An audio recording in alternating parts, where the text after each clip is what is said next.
Goodbye, Cassini, your mission's fini. Bravo, Cassini, have some linguini. You showed us Saturn's rings and lots of pretty things. Huygens probe took a dive early 2005. Landed on Titan, it was exciting. Your mission never failed to surprise. Dazzled our eyes. Now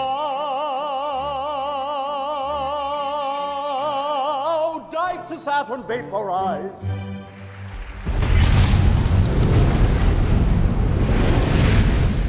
In 1997, an ambitious international mission launches to Saturn that would, for the first time, attempt to place an orbiting spacecraft around the planet and land a probe on a moon in the outer solar system. But it was a mission that had to fight its way just to reach the launch pad. Our Congress has had some agony over the program. We're going to have to operate under a very strict fund ceiling and an unyielding schedule. We are all going to have to strive for, as we go through this process, is a continual search for the least unacceptable solution. The journey to Saturn took 7 long years, and being captured into orbit depended on what would happen during just 3 hours. We chased everything that could go wrong down the rabbit hole. We went down every path of, if this goes wrong, what do we do? If that goes wrong, what do we do? All stations on net, SOI systems. Just an advisory, we're coming up on the time that the critical sequence will initiate the turn to the SOI burn attitude. This was one of those moments where you're either in orbit or you're a billion-dollar flyby. Flight, SOI-Com. Go ahead, SOI-Com. The Doppler has flattened out.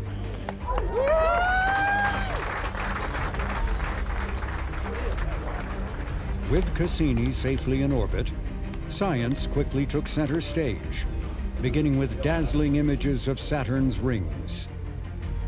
I'm surprised at how surprised I am at the beauty and the clarity of these images. They are shocking to me. Investigating Saturn's iconic rings will be just one part of what will turn out to be 13 years of discoveries about the Saturnian system. And what will be realized about Saturn's moons will even transform how we think about our solar system and open up new pathways for the future of space exploration. Around one planet, we find 2 moons that could potentially have the key ingredients to support life.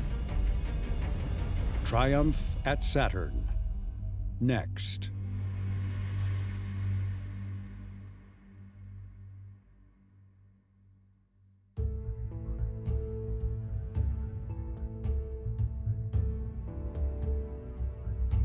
For some scientists, the Saturnian moon Titan has been a higher priority for exploration than even Saturn or any other planet.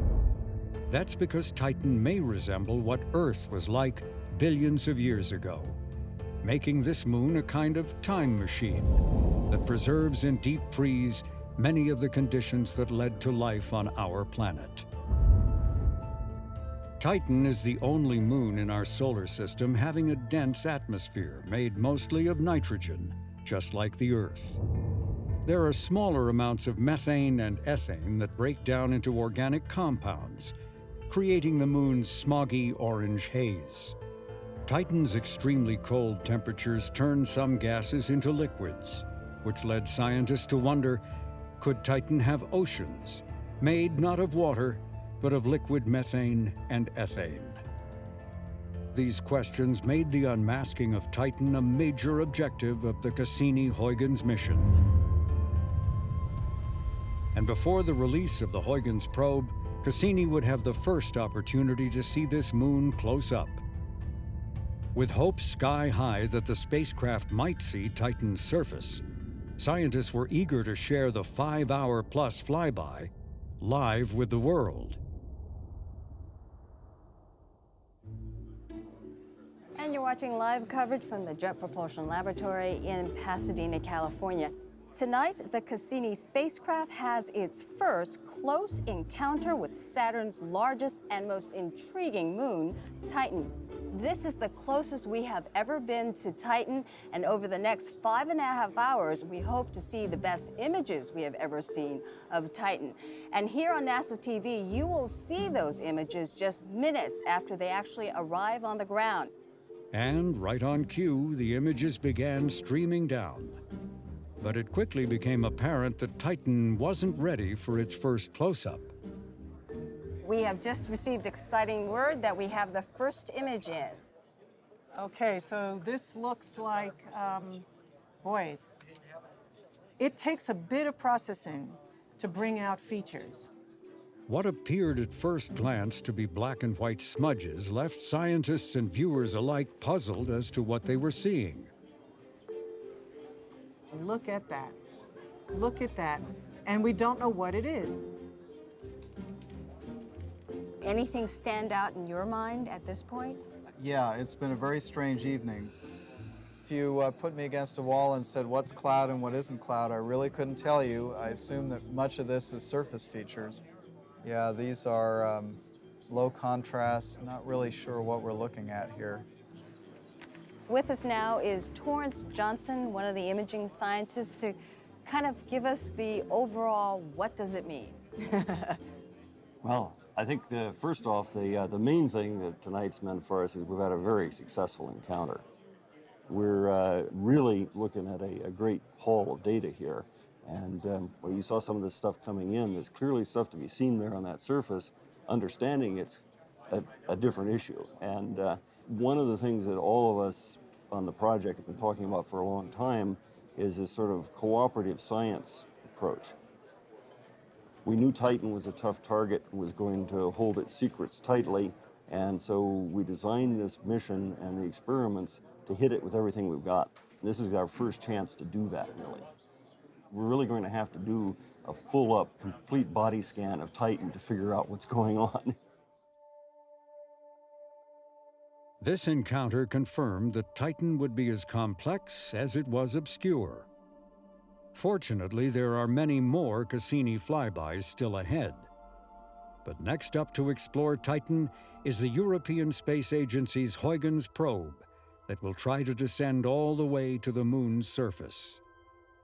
The procedure here is pretty standard. We're going to follow right through the MOP. The idea is a series of brief reports from 8 weeks have passed, and it is the eve of Christmas Eve as leaders of the Cassini-Huygens team hold a go, no-go meeting on whether to release the Huygens probe.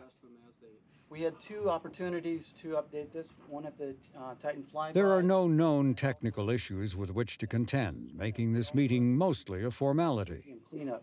Navigation has flown a precision trajectory, so there was no need for us to make any updates. Tracking data has been absolutely excellent lately. The DSN has been doing a really good job, and Julie's team has doing a marvelous job. She has given us recently really great maneuvers, so without that. Yeah, don't jinx it, Jerry. Don't jinx it. I'm just raising my expectations. There go the pagers. I know, yeah. Because I jump because the pager goes off. Based on what we've heard here from the representatives of the people that did the work, it's very clear that the orbiter JPL part of this team is ready to proceed. The probe team is also ready to go, so we are green for tomorrow. So let's go. Okay, well, let me just add my enormous thanks from the European side for the terrific collaborative effort on the US side. It's just been great to be working with you, and I think we're all very appreciative, and so let's go. Okay, we are a go. Very good. Southwood's remarks were heartfelt. As 4 years earlier, the mission had faced what seemed an unsolvable problem, a design flaw found on Huygens' receiver located on the Cassini spacecraft. An in-flight test revealed the receiver was incapable of adjusting to Doppler shifts changes in radio frequencies. That would leave Huygens' data nearly worthless. A major fix required a hands-on solution. Impossible to do with the probe a billion miles away.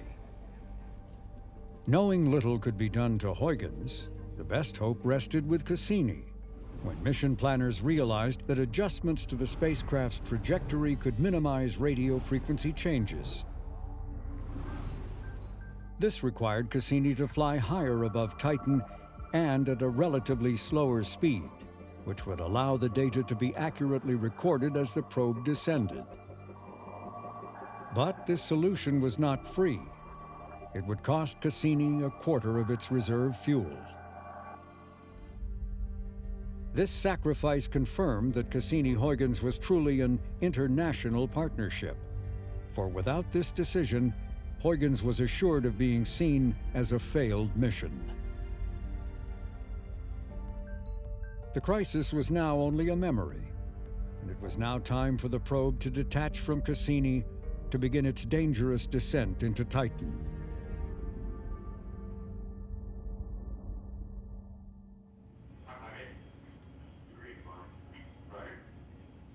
I'll stay on it, Flight Director. We're going to do a final pull here. There's a JPL saying that for some celestial reason, major mission events always seem to happen on holidays, weekends, late at night, or a combination of the three. The probe's release is no exception to the rule. It is Christmas Eve. I'd like to start the poll in 5 minutes. On hand to show their support for the Cassini team are leaders of the Huygens probe, JPL Director Charles Alachi, Caltech President David Baltimore, and arriving just in the nick of time, JPL veteran Tom Gavin, whose job title includes the phrase, Mission Success. Nothing like cutting it close. Nothing, well, Or you lost signal. well, I knew you had under control. Right? Yes, sir. He came for when we received the signal. That's the important thing. Got it all. When will they acquire the signal, do you think? Earliest carrier lock is 729.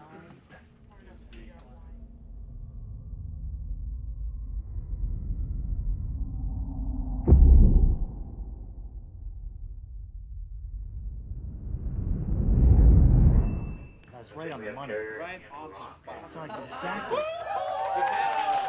Released, all three. All right.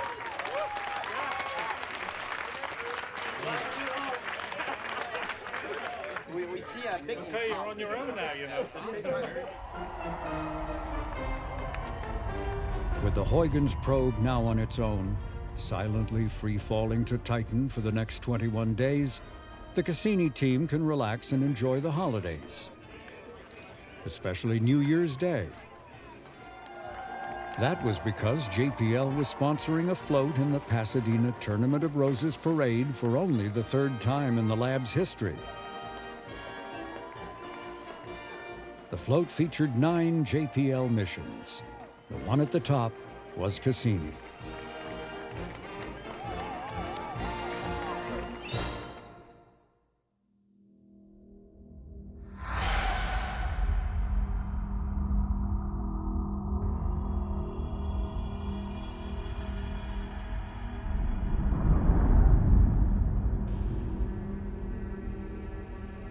The Huygens dive into Titan is the most distant landing ever attempted. The descent through the atmosphere is expected to take more than 2 hours. The hope is that the probe's batteries will last long enough to reach the surface. What it will be like, no one really knows. Because there could be lakes or seas of methane, the probe has been designed to float.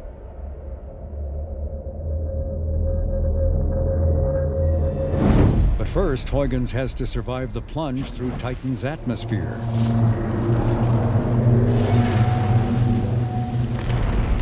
The entry speed is more than 12,000 miles per hour. Soon, temperatures are soaring over 3,000 degrees Fahrenheit. If the heat shield does its job, the science instruments inside the probe will have no idea there is an inferno taking place just inches away.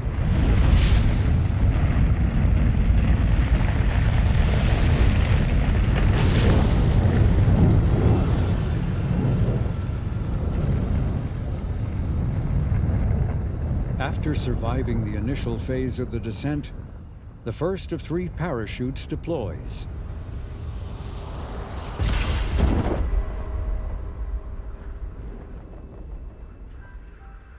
Nearer the surface, the winds begin to calm, and Titan's orange haze begins to clear, revealing below a surreal landscape.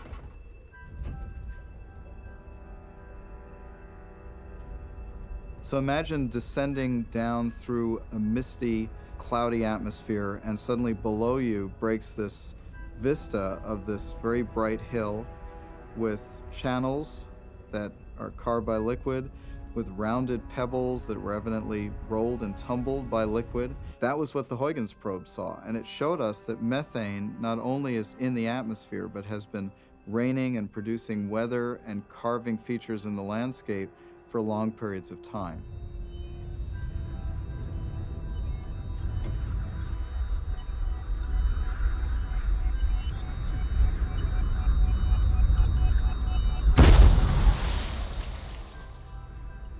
As Huygens lands in a triumphant plop, history is made. And better yet, the probe's batteries are still working. What Huygens sees seems to resemble a dried-up riverbed. Right in front are rocks made of frozen water, harder than stone. There are no signs of lakes or seas. But Huygens' view is only a single spot on a moon larger than the planet Mercury. The global reconnaissance will come from Cassini.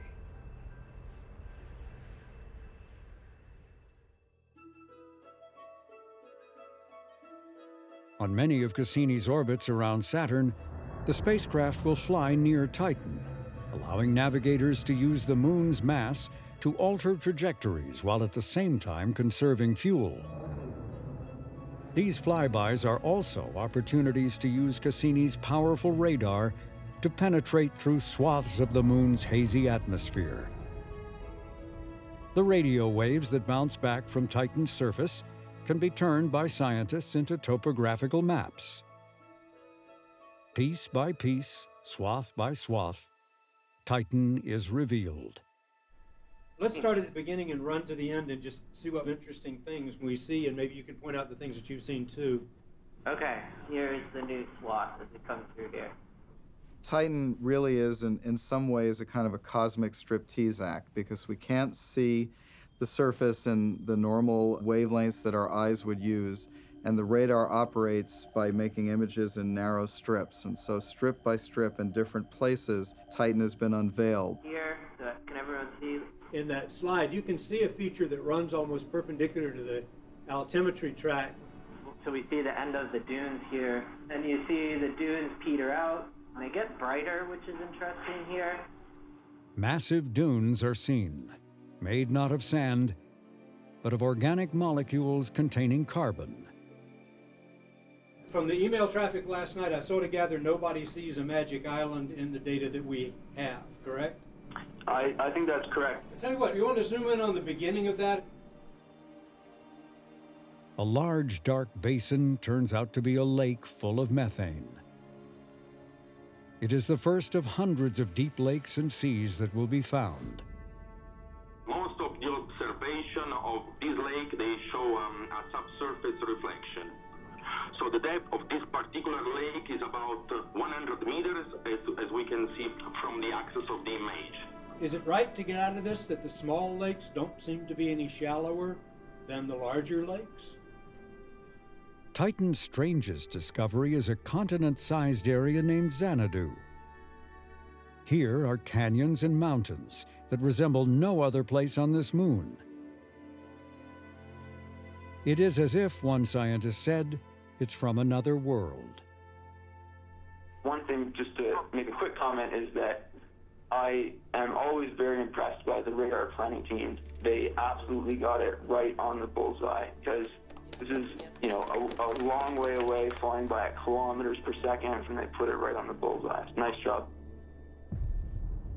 Titan may even have volcanoes that gush out an icy mixture of water and other materials. And this water comes from a hidden ocean beneath Titan's icy shell.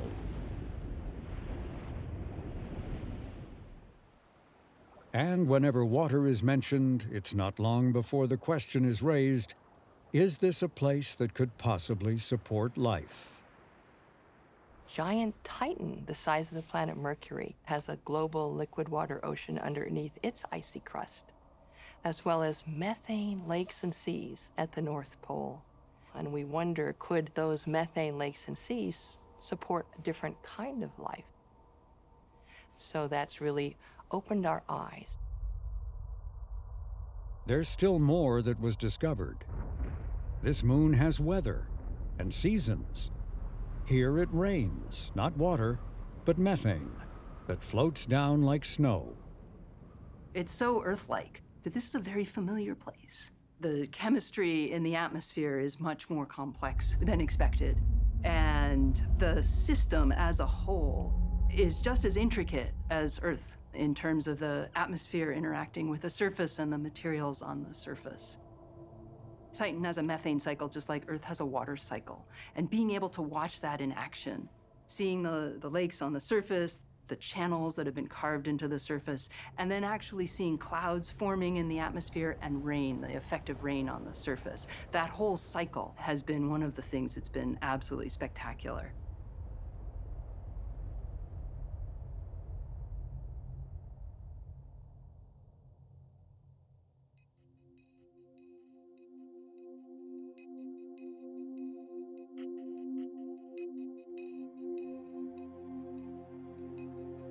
Saturn's moon, Enceladus, was also a target of special interest for Cassini. It is the most reflective object in the entire solar system. And a great mystery was why this moon seemed to have so few craters. Theories abounded. Might there be some internal heat source that melts ice on the surface, which then fills in the holes? Could volcanoes or geysers account for the moon's shiny facade? Or was Enceladus just a dead, airless ball of ice? Cassini would find the answer, sending shock waves through the scientific community, all of it brought about by one of the spacecraft's least known science instruments, the spacecraft's magnetometer. It's a kind of high-tech compass that makes measurements of magnetic fields. It's so sensitive that it can even detect the spacecraft's own magnetic emissions. To cancel out those unwanted signals, this instrument was marooned out on the end of Cassini's long boom. On this flyby, no one was expecting there would be much from the lonely instrument. I must confess we weren't expecting to see anything, and so we didn't look at the data for a couple of days. And then when we went in and looked at the data, only magnetometer people can get excited by our data, because you sort of plot it as on a scale where you look at the whole day. And we had a look at the wiggles on the plot, and they looked strange. The expectation was that Saturn's magnetic field would extend straight out and flow directly through Enceladus. Instead, the magnetic field was curving around the moon. There were also unexpected signs of ionized water vapor molecules. These were measurements that could be translated into sounds as the spacecraft approached and departed from Enceladus.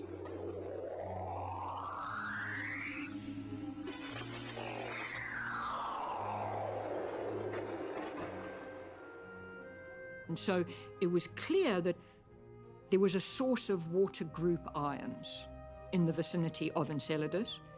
And in addition to that, there was something strange going on in the magnetic field. It looked as if Enceladus was a much bigger obstacle to the flow of plasma and field coming from Saturn. It was almost as if the magnetic field of Saturn and the plasma of Saturn were being stood off from the surface of the moon. Unsure of the accuracy of the data, Dougherty and her team awaited the results of a second, closer flyby. And I must confess, we looked at that data straight away.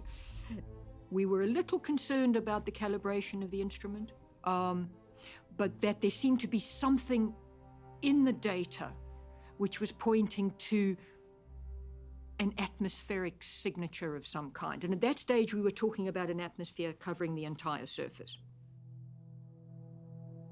Not everyone on Dougherty's team agreed. For one thing, tiny Enceladus lacks enough gravity to hold an atmosphere in place. In hopes of solving the mystery, Dougherty proposed flying even closer to Enceladus on the next flyby. Doing so would upset trajectory and science plans long ago mapped out, but Dougherty's argument won the day. Navigators plotted out a new course that sent Cassini skimming just over 100 miles above the moon. For the couple of nights before that flyby, I didn't sleep. What happened if we had seen nothing at all? No one would ever have believed anything I said again. And I didn't sleep well at all. But then we got the data back, and it was spectacular. In the southern polar region, Cassini found the landscape free of craters, yet littered with house-sized boulders of ice, carved out along bluish trenches that scientists dubbed tiger stripes. The moon would no longer be known for being smooth. Here was a fractured surface, containing crisscrossing faults, folds, and ridges. These crevices tell us that Enceladus is geologically alive. From these fissures, more than a mile deep, geysers are erupting. Nicknamed Cold Faithful, they are continuously spraying out massive jets of ice particles and water vapor.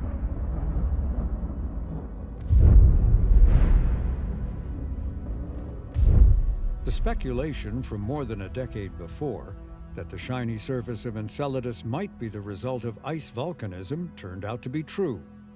A momentous discovery that began with unusual wiggles on a chart. I thought, okay, my reputation is saved. They're not going to think I'm crazy. But also, it made me feel really proud of what magnetometer instruments can do because, you know, in some ways, because we're just wiggly data on a plot, it's very hard to get people enthused by our data. You sort of media guys as well, it's really difficult to enthuse you. The detection of geysers was stunning, for it meant the existence of liquid water near the surface of this bitterly cold moon.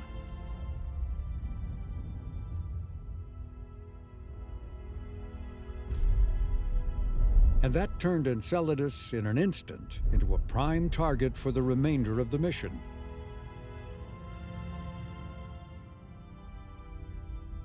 Previous plans were tossed aside in favor of adding more Enceladus flybys, including dramatic plunges through the plumes.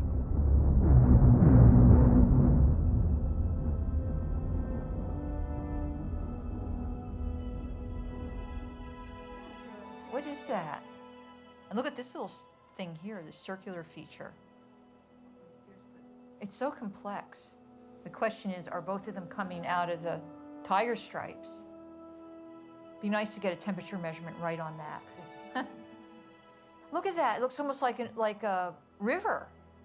But see, that's in shadow, but we can still see because the moon is so bright. So there's so much multiple scattering.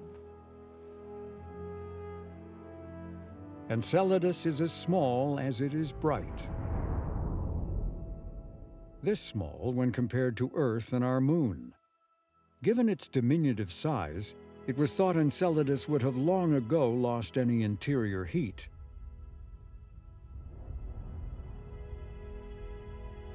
And what, scientists wondered, was causing Enceladus plumes to spray out these hot spots? The answer involves Saturn's massive tidal forces. They create friction inside the moon's interior, where there exists an ocean of water, a tremendous discovery. And liquid from this ocean wells upward, creating the moon's hotspots and the geysers that vent out.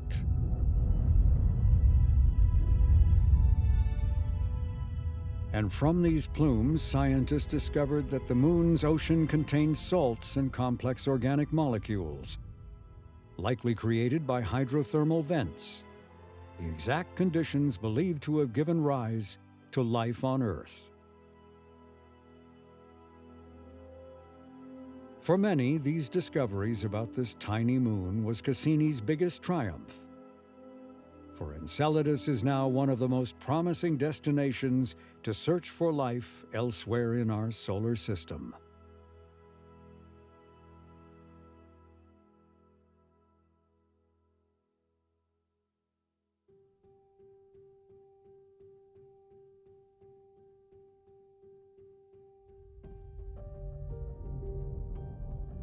Cassini's discoveries during the first 4 years at Saturn raised new questions to answer. With the spacecraft in excellent health, NASA twice extended the mission's funding. Over the course of 13 years, the spacecraft orbited Saturn 294 times. No two orbits were alike. Determining the pathways for these intricate loops is the work of true rocket scientists, or as they are called, tour designers. They are mathematical wizards who charted courses through the maze of Saturn's 80-plus moons and its ring system. Tour should be ranked green if it's That is half of the job of these 3 tour designers.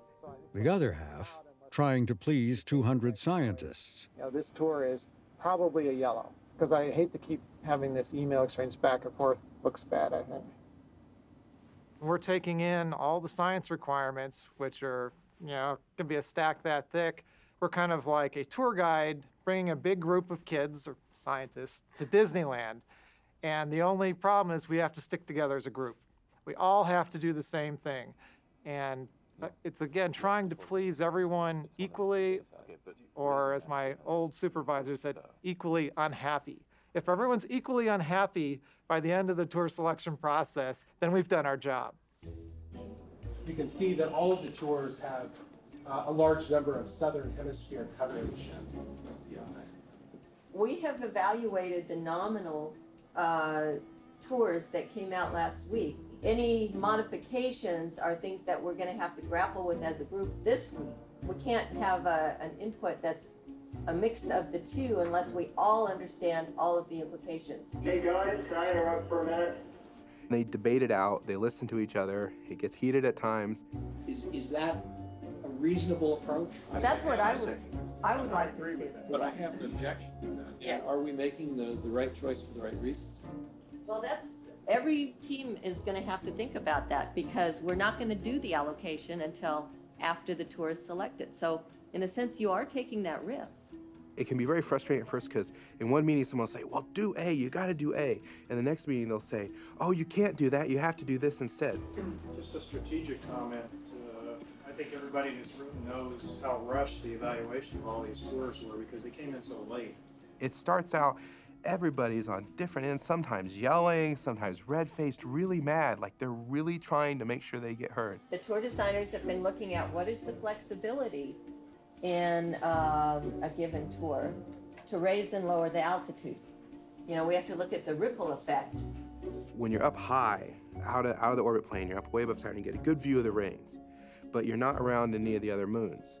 And so the people that want to look at the rings want to be up high and look at the rings. The other people want to be down in the same plane with the rings where they can visit all the other moons. And that's a huge tug of war. You know, it's such that the J2 perturbations aren't maximized. What you're hearing here, and I said it earlier, what you're hearing from the people in this room, the science side, they haven't had a chance to really evaluate the information in a way well enough so they think we've got the right decision. And so I think we had went through the stressful times earlier in the week, you know, meeting with each discipline working group, because, you know, we sit in front of these, you know, 40 or 50, you know, world-renowned scientists in a specific field, and it's kind of like a congressional hearing where they just fire off questions, you know, one after the other. You really have to know your stuff and understand every idiosyncrasy of each specific tour. But after they got hurt, I mean, people kind of calmed down a little bit, but eventually everybody gets agreed, yeah, that's kind of the best thing. So we're very lucky that the spacecraft is very highly functional and we have a lot of fuel. All the tours are good, and I'd feel happy if any of them got selected. I mean, all of them are going to be really exciting. I mean, just amazing pictures. It's almost like we have Ansel Adams riding on the spacecraft. I'm talking about pictures, but I mean, the other stuff is neat too. I mean, some of these instruments, they can just take a picture and they can tell you what it's made out of. It's like some sort of Star Trek thing, you know, but really Star Trek didn't have instruments this cool, you know? They just had this like green ray, you know, and it did everything, right? Their tricorder or whatever. Or the really amazing stuff is when they find something that's like, they have no idea. They have like a Iapetus, that ridge. Iapetus, it's like the equator is actually marked. It's like when I was a kid, I had a globe that got messed up and the equator kind of stuck out. I mean, that's the way Iapetus is. There's this mountain ridge right along the equator. It's so bizarre.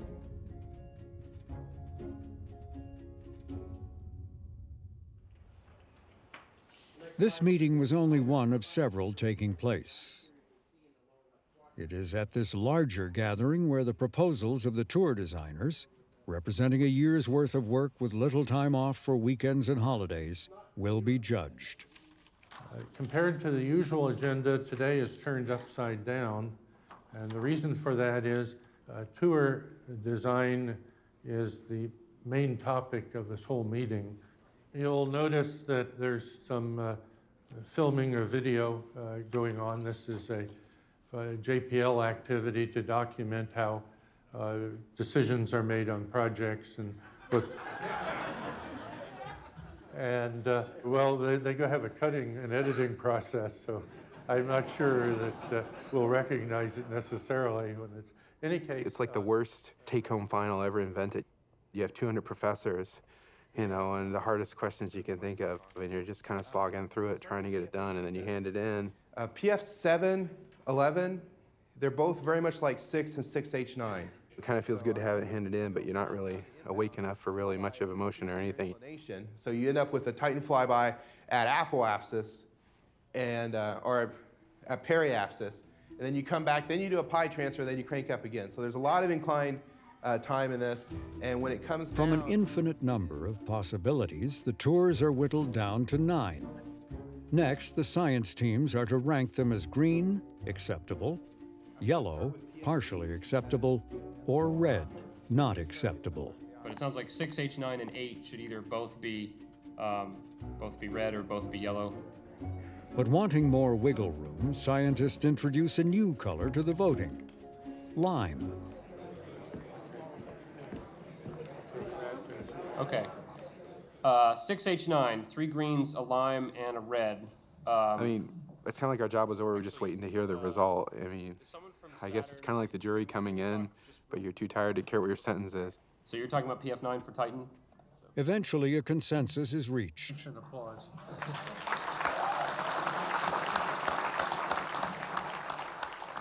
No doubt the winning tour has left the scientists equally happy and unhappy. The tour designers are just plain happy. For the first time in a year, they will have their lives back.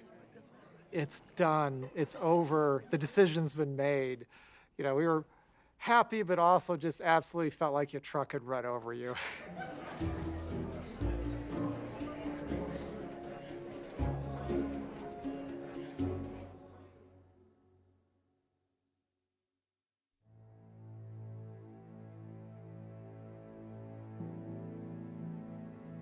Hello, this is Arthur Clarke, joining you from my home in Colombo, Sri Lanka.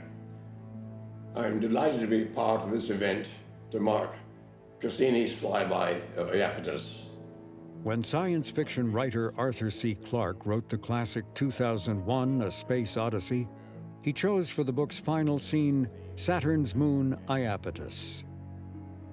As you know, I have more than a passing interest in Saturn.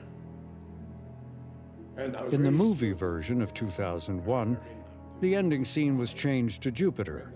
But for Clarke, Iapetus remained a place of deep mystery. He shared his enthusiasm for Saturn's third largest moon with those who gathered in JPL's auditorium to witness images of Iapetus as they first arrived.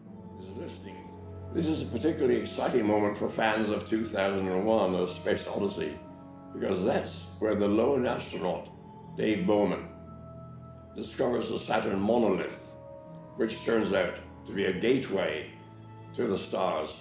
More than 40 years later, I can't remember why I placed the Saturn monolith on Iapetus, but I've always had this strange fascination for Saturn and its family of moons. By the way, that family has been growing at a very impressive rate. When Cassini was launched, we knew of only 18 moons. I understand it's now 60 and counting. I can't resist the temptation to say, my God, it's full of moons. So I'm going to keep my fingers crossed with what Cassini discovers at Iapetus. I want to thank everyone associated with this mission. Science projects are tremendously important for our understanding of the solar system. Who knows, one day our survival on Earth may depend on what we discover out there. This is Arthur Clarke, wishing you a successful flyby.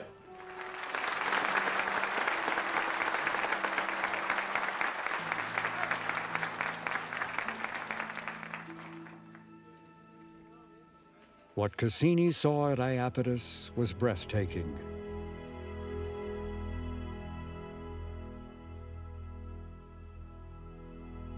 Many of the observations focused on examining a mountain ridge on the equator that contributes to the moon's unusual walnut-shaped appearance. These mountains, made mostly of ice, are among the tallest in the solar system, soaring 12 miles high, more than twice that of Mount Everest.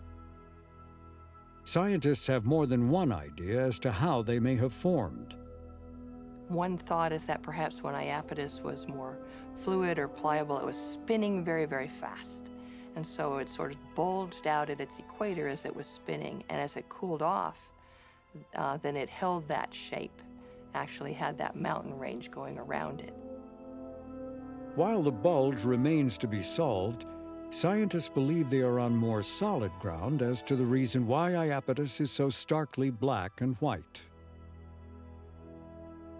One of the puzzles going all the way back to Voyager is that dark material coming from inside Iapetus, maybe some kind of volcanic eruption, or is it coming from outside? And Cassini solved that puzzle. Turns out that there's a captured moon, Phoebe, in the outer part of the Saturn system. Dust from Phoebe comes in and it gets swept up onto one side of Iapetus, coating that side in almost a charcoal black material. This black material absorbs heat from the sun, turning the moon's water ice into a vapor that accumulates like snow, falling on the trailing side of Iapetus. The result is the moon's distinct yin and yang veneer.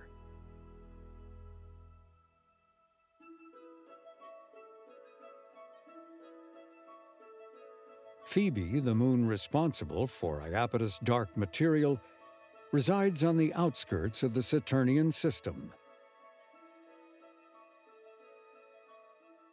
This is a frozen artifact from the time when the solar system was forming. Its battered surface speaks of a violent past.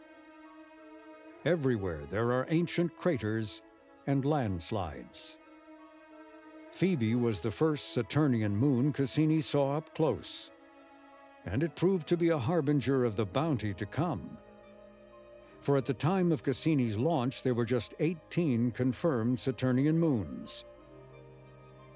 Now, there are 82. These moons are as diverse in shape, size, and composition as they are numerous. Battered Mimas, with its massive crater, resembles the Death Star from Star Wars. Hyperion resembles a sponge. Its interior is full of voids, so much so that it's thought of more as a rubble pile than a solid body. Atlas could be mistaken for a UFO. Prometheus a potato. and Pan a ravioli. These and other moons are part of Saturn's intricate system that influences the rings, the magnetosphere, and even the planet. And while best known for its rings, Saturn is deserving of its own attention. It is the second largest planet in the solar system. In volume, Saturn could hold more than 700 Earths.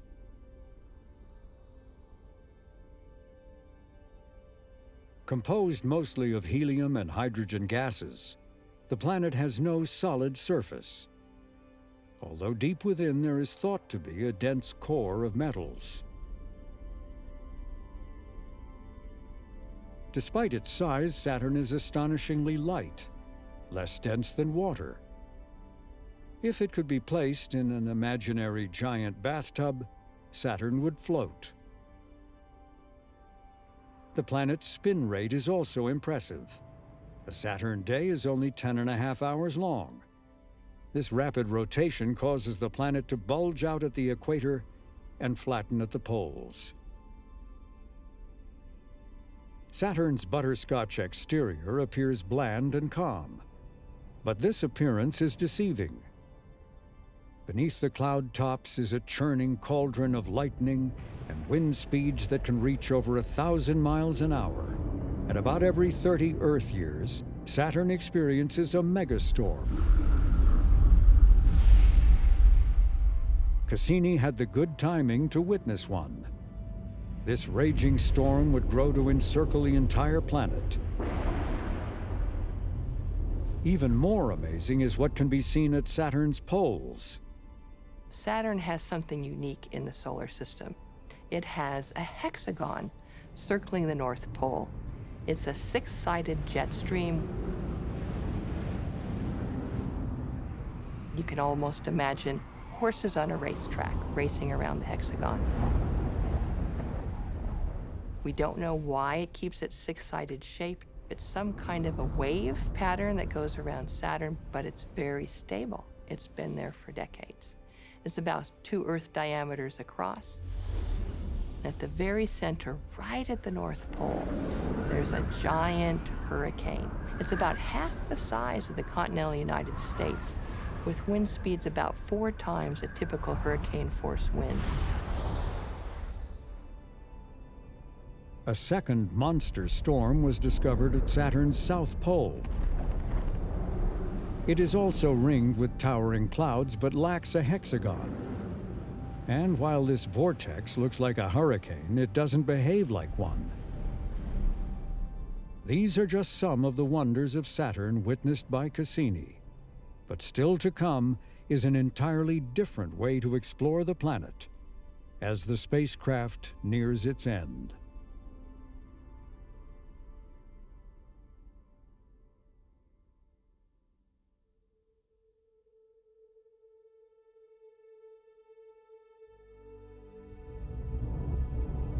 By 2017, Cassini had circled Saturn more than 250 times, and the mission's achievements had earned the praise of many, including the first human ever to set foot on another celestial body. Hi, I'm Neil Armstrong. We're here at the Cincinnati Observatory. Armstrong recorded this message to the Cassini team 4 years before his passing. It has been said, science is about what is, and engineering is about what can be. The Cassini-Huygens program has demonstrated the best of both. And you are the people who made it the enormous success that it has been and is. Some of you are in science of what is, unraveling the secrets of the Saturnian system. Someone's had a full-time job just counting moons. The number of your new discoveries is nothing short of amazing. Some of you were in the what can be category. You were involved in the design of the spacecraft and the trajectories, system design and operation, instrumentation, how to make the measurements, programming the computers. We all give you our very best wishes to continue your outstanding performance. Congratulations to each and every one of you. Cassini's original lifetime warranty was for 4 years at Saturn.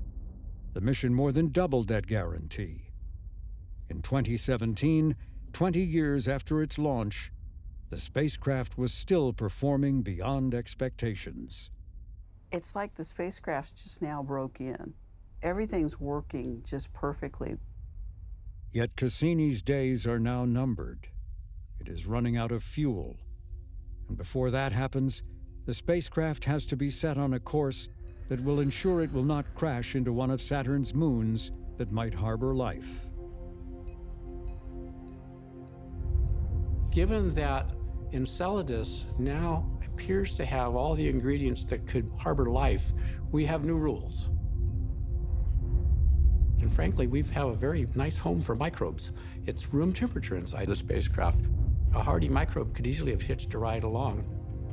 We went through a lot of studies on disposal options for the spacecraft.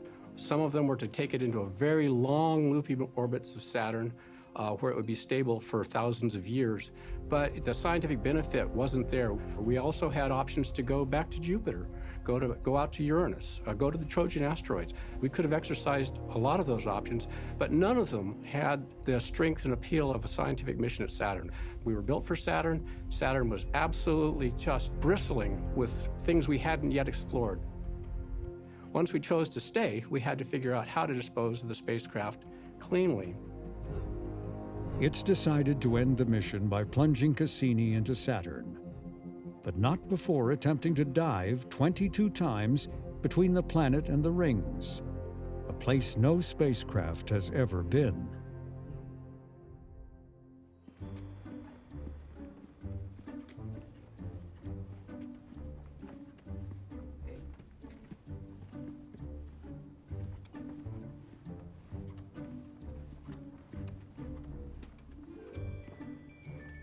This is where Cassini is right now in its orbit of Saturn. It's below the ring plane, which goes out here. We'll come over the top of the rings again in a few days. We do this every 7.5 days. On April 22nd, the spacecraft will fly fairly close to Saturn's big moon, Titan. And Titan has enough gravitation that we can use it to trade orbital momentum between Titan going around Saturn and the spacecraft going around Saturn. And with that trade-off, a marvelous thing happens. The orbit of the spacecraft jumps inward towards Saturn so that the next close flyby of Saturn will be in between the rings and Saturn's atmosphere. Is that dangerous? We don't really know, but who knows? We might run into some big ring particles in there that we can't see in our observations. If that happens, oh well, it's been a good mission. If it doesn't clobber the spacecraft right away, then we'll have 22 more flights through, all the way out 1 million miles. It's a 1 million mile high roller coaster. Picture yourself going click, click, click, click, click up a huge roller coaster. And then starting in, it's just falling. As we whip through the space between the rings and planet, we'll be going 120,000 kilometers per hour.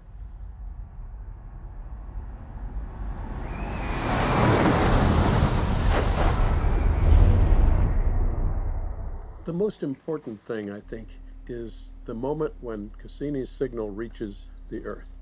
That means that the spacecraft has gone through, I don't know, maybe 1,000 different commands, turning the spacecraft, operating the cameras and spectrometers and dust detectors and magnetometer. They make their observation. The spacecraft keeps turning and twisting to point everything. And the moment the signal hits Earth, we know that all of that in the past day has been successful. And I think that's party time.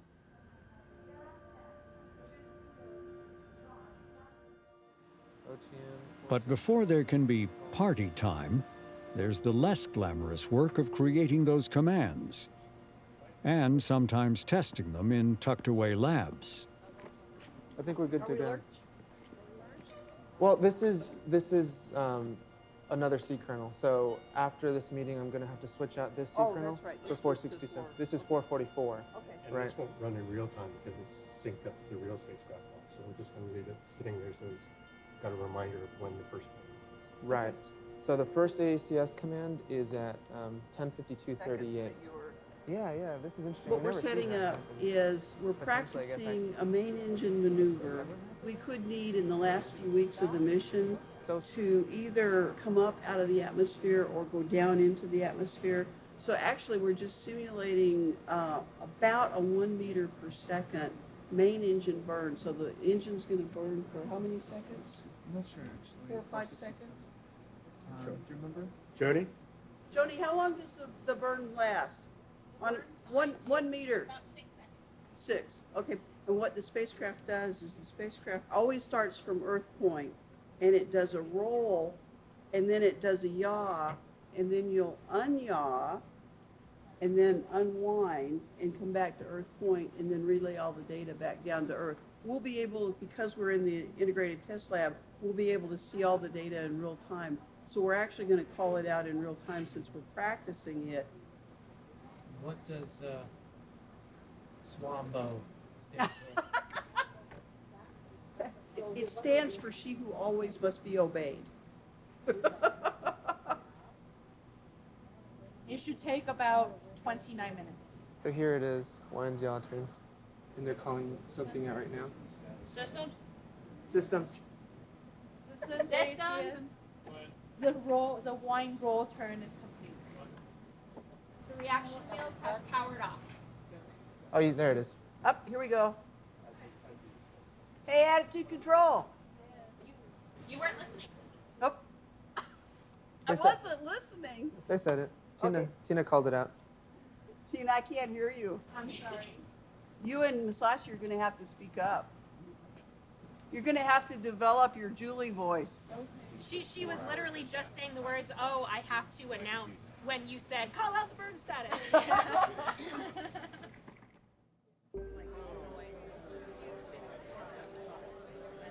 It is now more than a month later. All of the testing of commands is over. And on this evening, team members and their families and friends have gathered to see if Cassini will survive its first plunge between the rings and Saturn. The event has been given a name, Gateway to the Grand Finale.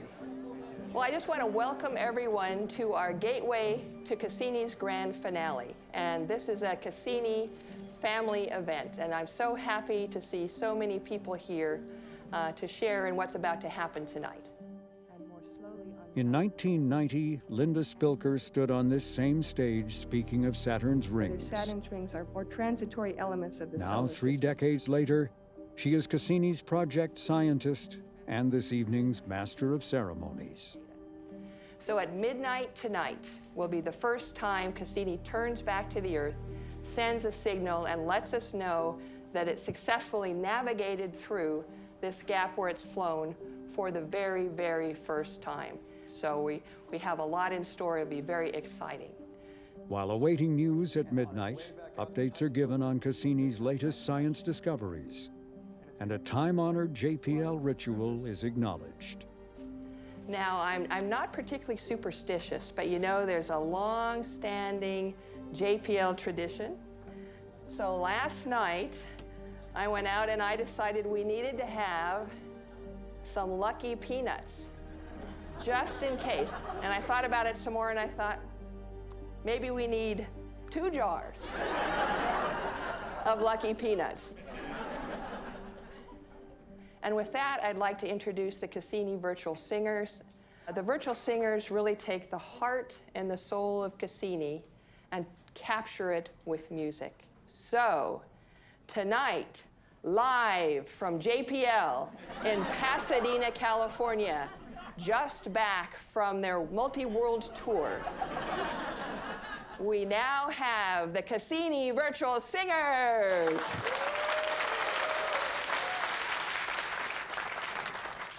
Cassini flies over the oceans. Cassini flies over the seas. Cassini flies through the living things.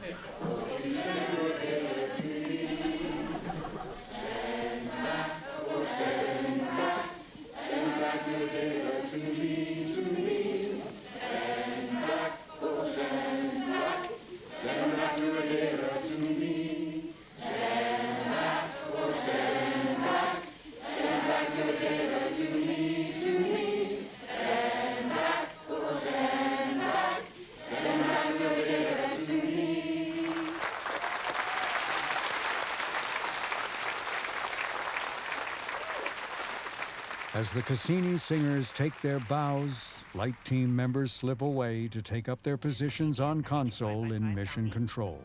I-ready 5 by also. Power, voice check on FSO cord. I-ready 5 by 5, Hobie. I-ready 5 by also. Yes, sir. Two notes pass along. Check on FSO cord. I-ready 5 by 5. I-ready 5 by also. Flight Director and Project Manager, I'd like to announce at this time that all stations are ready to support. Copy it. Copy that. Thank you.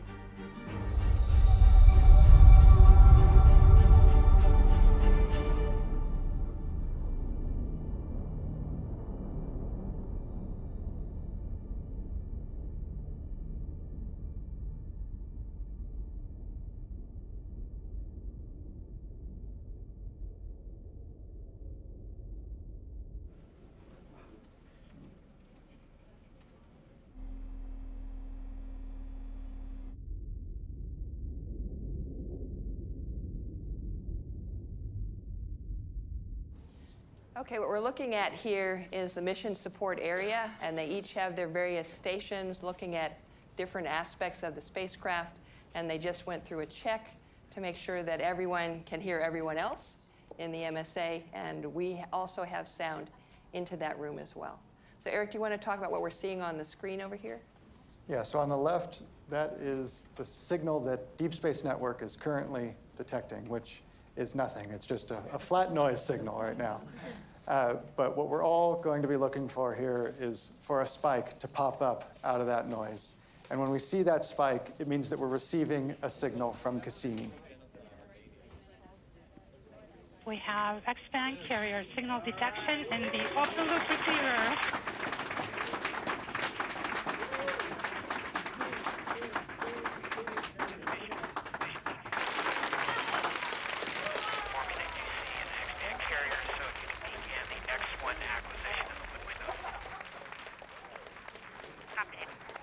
That's a nice booming signal. So the carrier signal is there. We'll have to wait a few more minutes until that we'll see if there's actual data flowing. But this is a great sign. Woo! Receiving back Cassini's carrier tone means the spacecraft has survived the first dive. Signal just came booming through right on time. Couldn't have been better. Along with feelings of relief is the hope that science data will soon begin to flow. But now comes a moment of confusion. How to best listen for Cassini's signal. SCO Systems, Cassini Ace, the station is currently looking for the X-band one-way carrier signal, and they're also going to attempt to lock up to the 1896 rate, so stand by one, I'll let you know if they get it. Ace, this is Flight Director. Don't have them lock up on the 1896. Okay, you just wanted to look for carrier? And SCO Systems, Cassini Ace, the station has locked up to the X-band one-way signal at neg 140 dB, which is expected for the 1896 rate. No. Copy. No, it's okay. It's okay. SCO Systems, this is Nav. Nav, go ahead. We're seeing a one-way Doppler signature. Copy. The moment of uncertainty ends as quickly as it began, and Cassini begins transmitting its science data sooner than expected.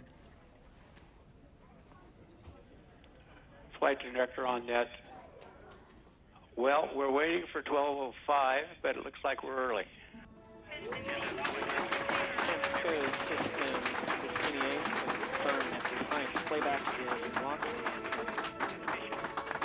Copy.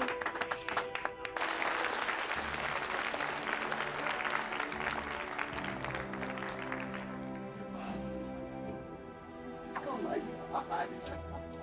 Well, if there's any more questions, I'd be happy to take questions. I mean, this is the big moment that we waited for. And it's here, and it's every bit as good as we had hoped. We're okay for 22 weeks. We're okay now. The spacecraft went through the ring plane just clean as can be. There were no indications of fault protection. Telemetry data playback is exactly where it's supposed to be. we can all go home. We don't have to spend all night fixing everything up. The spacecraft's in perfect shape.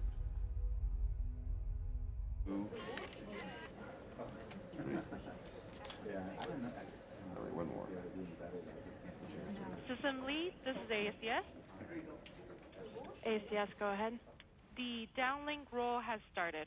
At this time, we would like to report that all the initial conditions checked out. Initial attitude and wheel speeds look good. All instruments are on. The star tracker is tracking 5 stars, so that looks good. Both sun sensors A and B are both on, so they match each other's telemetry at this time. We're waiting for the roll to give us a full quadrant checkout for the rest of the pass. Other than that, ACS looks great. Copy.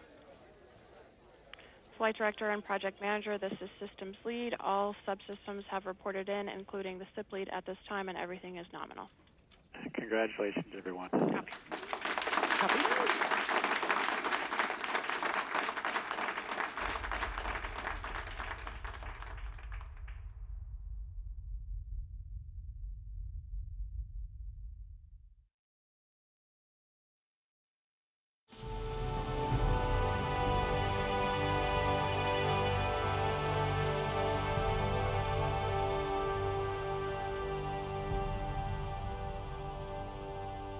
Hello everyone, I'm Ye Hill and welcome to NASA's Jet Propulsion Laboratory. After 2 decades in space, NASA's Cassini spacecraft reached the end of its remarkable journey of exploration.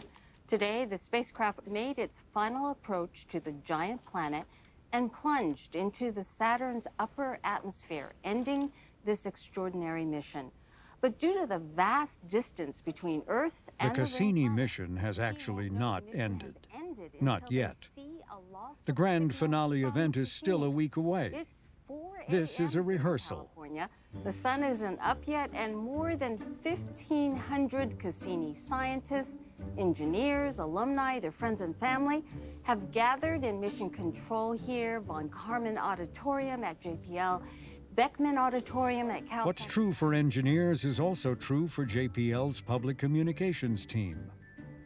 A little pre-planning to work out the kinks can be worth its weight in gold. Australia, it's 4 a.m. here in California. The loss of signal really happened at about 3:30 Pacific time, a half hour ago. Why is the team here? We thought it'd be over. We will be checking back with you in just a couple of more minutes. There is a huge crowd at Beckman Auditorium at Caltech right now. Cassini science team member Morgan Cable is there. Morgan, what is it like out there? Hi, Gay.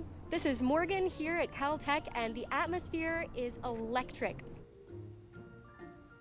I believe we're going to a bumper. And I'm one of those hoping that Cassini will hang in there and fight for the very last seconds of data. What's going on? Well, we've just got the word that Cassini has given us its last bit of data. The room is celebrating, lots of hugs going on, a few tears. With me now is NASA Director of Planetary Science, Jim Green. Jim, thanks for joining us. You know, Gay, this really has been a historic mission. Before we do that, let's take a moment to chat with JPL Director Mike Watkins. What's your feeling about the success of the Cassini mission? You know, I could not be more proud about the role that we've had in this mission. With me now is Alvaro Jimenez, the ESA Director, and the Director of Science, ESA Director of Science, Roberto Batiston.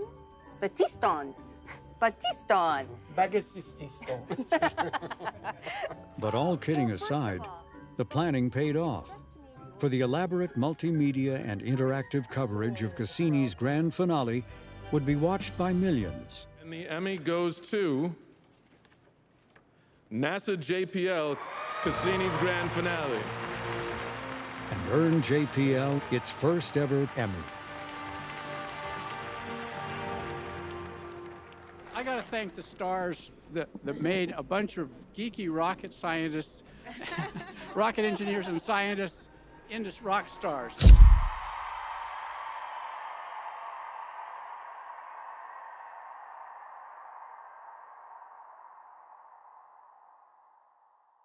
Here's the Huygens image of the gullies. Less than a week remains before Cassini's end, and team members from around the world are arriving to take part in the grand finale. This is the final meeting of the Science Radar Group. So we've actually been at this for 40 years. This is an image from 1976. It's one of Bruce Murray's Purple Pigeon projects. And here's what became the Huygens probe, beaming the data to Cassini, which is flying by. So that far in time, and I want to make a caveat. As they meet, 1 billion miles away, Cassini is flying by Titan for the last time. Right now, Cassini is flying close to Titan, 74,000 miles away. And Titan's gravity has given Cassini its final push, its goodbye kiss, and its fate is sealed. Wow.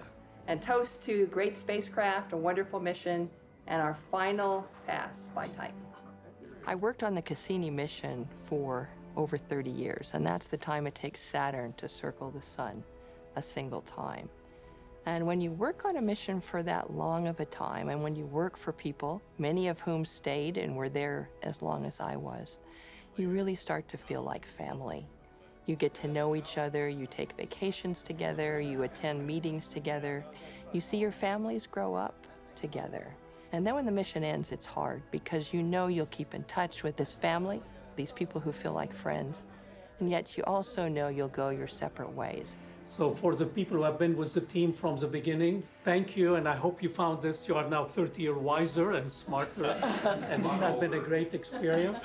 But for the people who joined later, hopefully you found that also a great stepping stone and great experience for you guys to lead the future of planetary exploration. So thank you again. Cheers. Cheers. Where are the cookies? The next day, Cassini engineers gather for their last in-flight operations meeting. 5502 is when we predict to hit 100% duty cycle, and AACS predicts loss of signal 12 seconds after that. Navigation, Dwayne. As of yesterday at about 1:30 in the afternoon, we had our last Titan 5i, and we're on our way into Saturn now. DSN, Mike. So we had 7 passes last week, 14 command files, including the last set of built. So we have no more commanding for real time. S101, Jan. Okay, the spacecraft's basically nominal. We have no new ISAs, no other errors. And then basically we've got the end of the sequence. We're just clocking out. Here we are knowing that this is the end is very sad. But knowing in a mission like Cassini, where we had an ending date, we had a sequence of events to follow, gave us some purpose. All the team stepped up. I'm very grateful for all your support, and I just want to say thank you. Does anyone else have anything? Yeah. Just because everyone else has piled on with the thank yous, you here and in the room and out on the phone have rocked the world. And this is our last meeting with the spacecraft, but it has just been an incredible ride. I am very, very proud to have been associated with all of you. And as an incentive for next meeting, when we don't have a spacecraft, we will bring donuts. Thanks, everyone.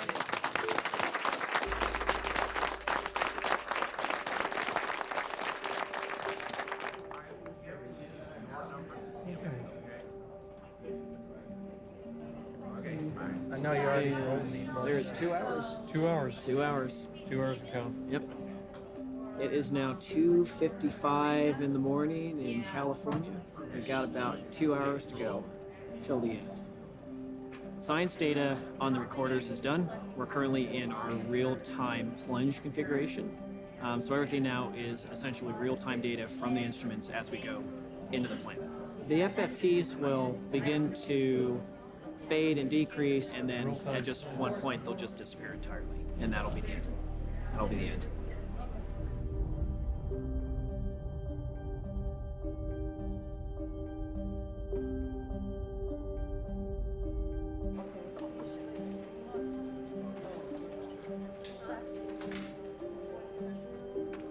Oh, Laura, what do we got up here? It's really hard to end the mission this way. This one's been my companion, constant companion for 22 years. My job has always been take care of the spacecraft. everything's working just perfectly. I mean, you have to recognize the fact that we're out of propellants, but I have no idea how I'm going to feel. Well, this is my screen up here. So this screen here is the last 10 minutes of the one up at the top. The one at the top is kind of the big picture. And this one has atmosphere modeled. This is also the last 10 minutes, but this one does not have atmosphere modeled. So what we're hoping to see when we get to the very end and get into the atmosphere is this one's going to start being different from this one. Right now they look very similar. Once this one starts changing from this one, then we know that we're in the atmosphere and we're experiencing drag on the spacecraft. About a minute before loss of signal.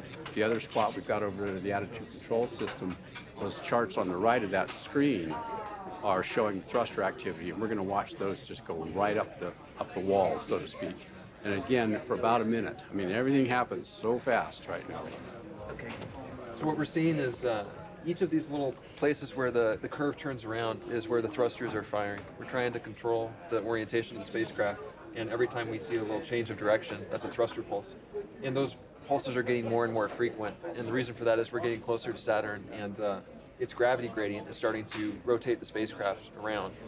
What's going to happen is eventually, instead of bouncing slowly along the edge, it's just going to be sitting right on the edge, firing the thrusters continuously, all the way up to the point where the thrusters are on fully, and it can no longer maintain that attitude, and then we'll just drift outside of our thresholds, and then we'll be tumbling. That will be the end of it.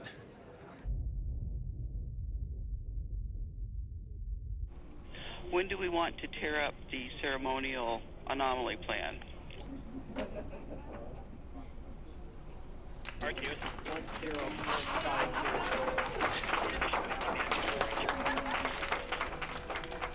1052. If you think of Cassini as a symphony, this is the final movement.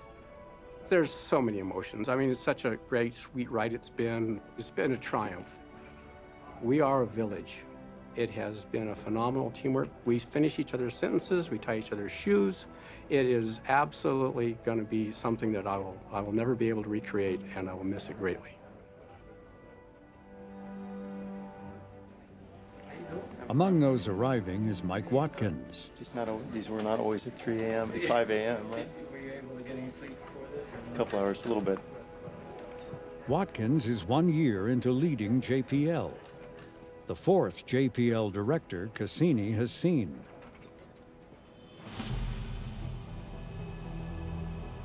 Hello everyone, I'm Gay Hill, and welcome to NASA's Jet Propulsion Laboratory. After 2 decades in space, the Cassini spacecraft has reached the end of its journey at Saturn. The spacecraft made its final approach to the giant planet.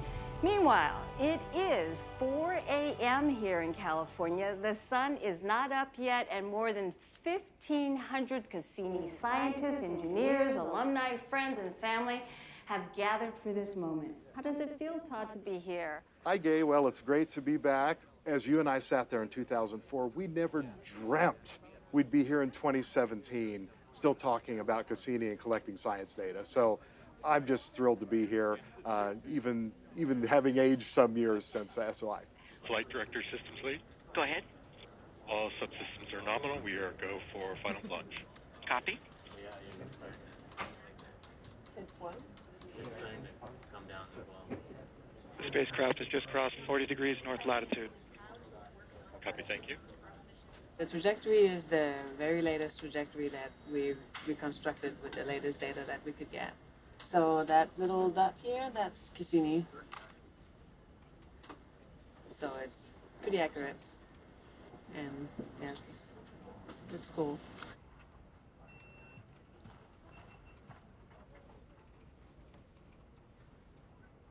Systems Lead, mission planning. There you go. Go ahead, mission planning. Spacecraft has just crossed 30 degrees north latitude. Altitude is 6,000 miles. Copy, thank you. Miles. Yeah, I found they're calling out miles. That's weird. Yeah. We usually don't use them. We never use that. Well, we are a little over 10 minutes away from the loss of signal, so we will be focusing our attention to the control room very soon now. But before we do, let's take a moment to chat with JPL Director Mike Watkins. So, Mike, how are you feeling? Well, first, good morning. Yes, very early We morning. always tend to do these events somehow at 3 in the morning or 5 in the morning. Why did we do that? But you know, it's kind of a bittersweet event for all of us, I think. For me personally, it's more sweet than bitter because Cassini's been such a fantastic mission.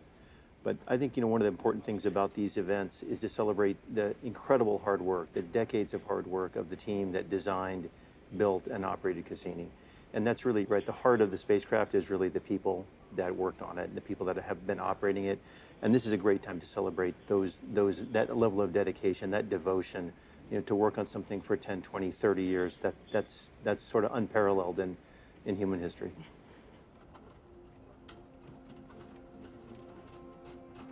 Systems, this is ACS-1. Go ahead, ACS.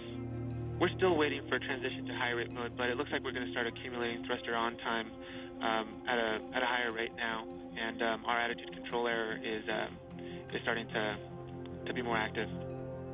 Copy. And we are in the atmosphere. Copy. Thank you.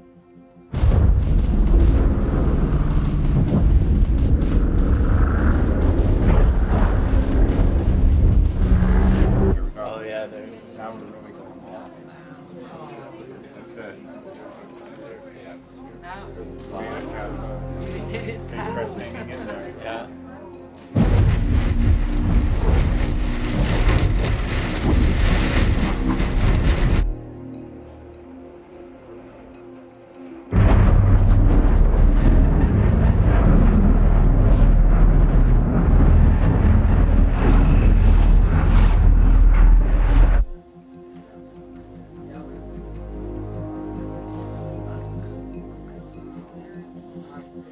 Flight Director, ready science. We have lots of signal at X-ray band and Sierra band.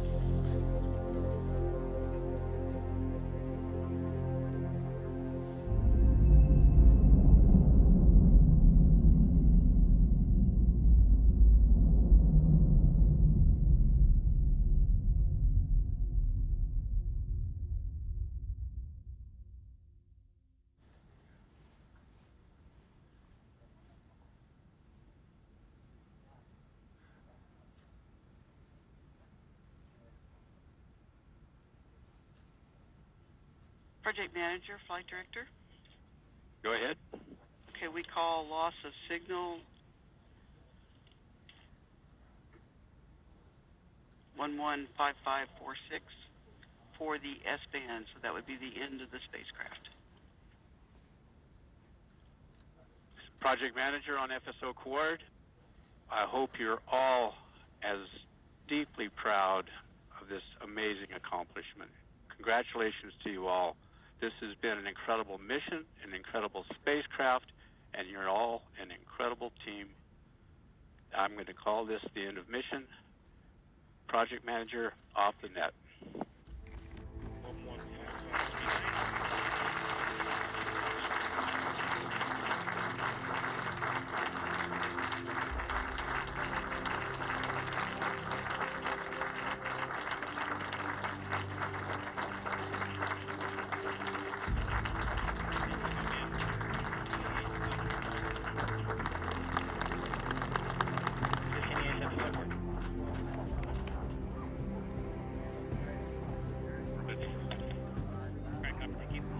Take the first 34 seconds. We will pass on. 4335 and 74 Cassini agents.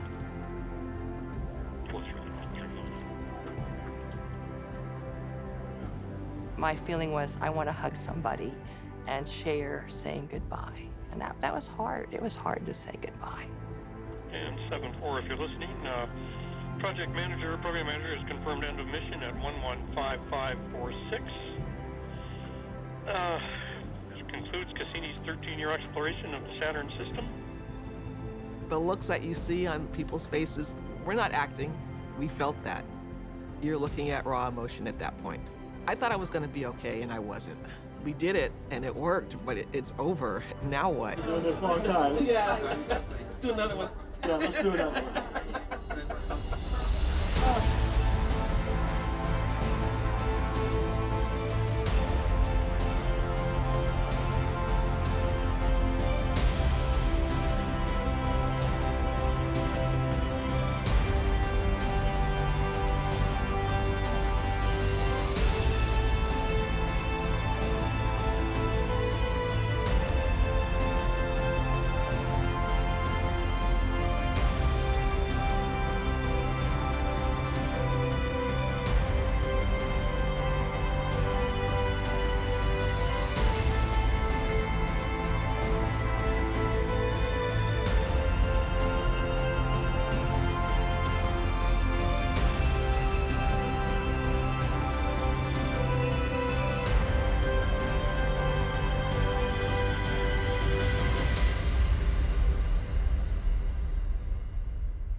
Maneuver lead, this is ACS.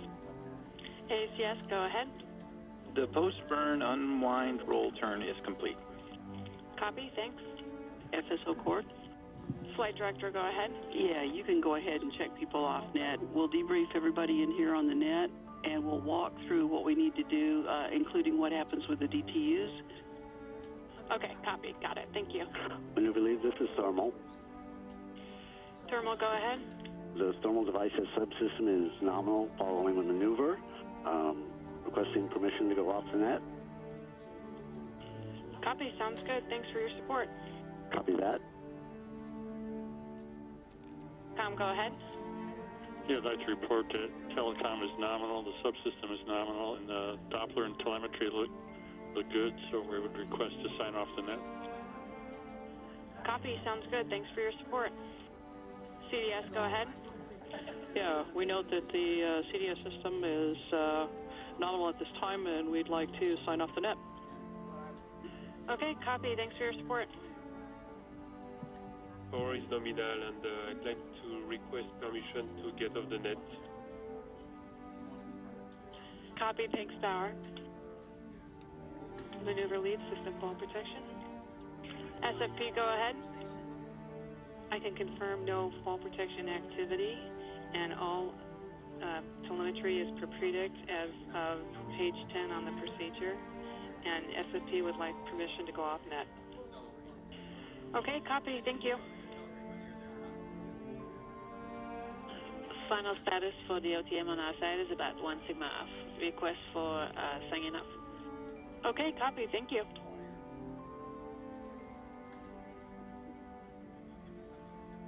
Commands in the maneuver, and done my final queries, and it looks like a nominal burn. So I'm requesting permission to sign off the net. Okay, copy. Thanks for your support. Maneuver lead prop. Prop, go ahead.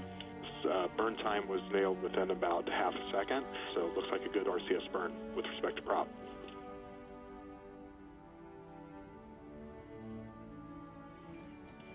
Ace, maneuver lead on FSO Cord.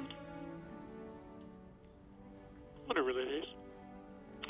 Yes, at this time all subsystems have reported a nominal burn for OTM 469, so I will be signing off as systems lead. Copy that, thank you. Thank you.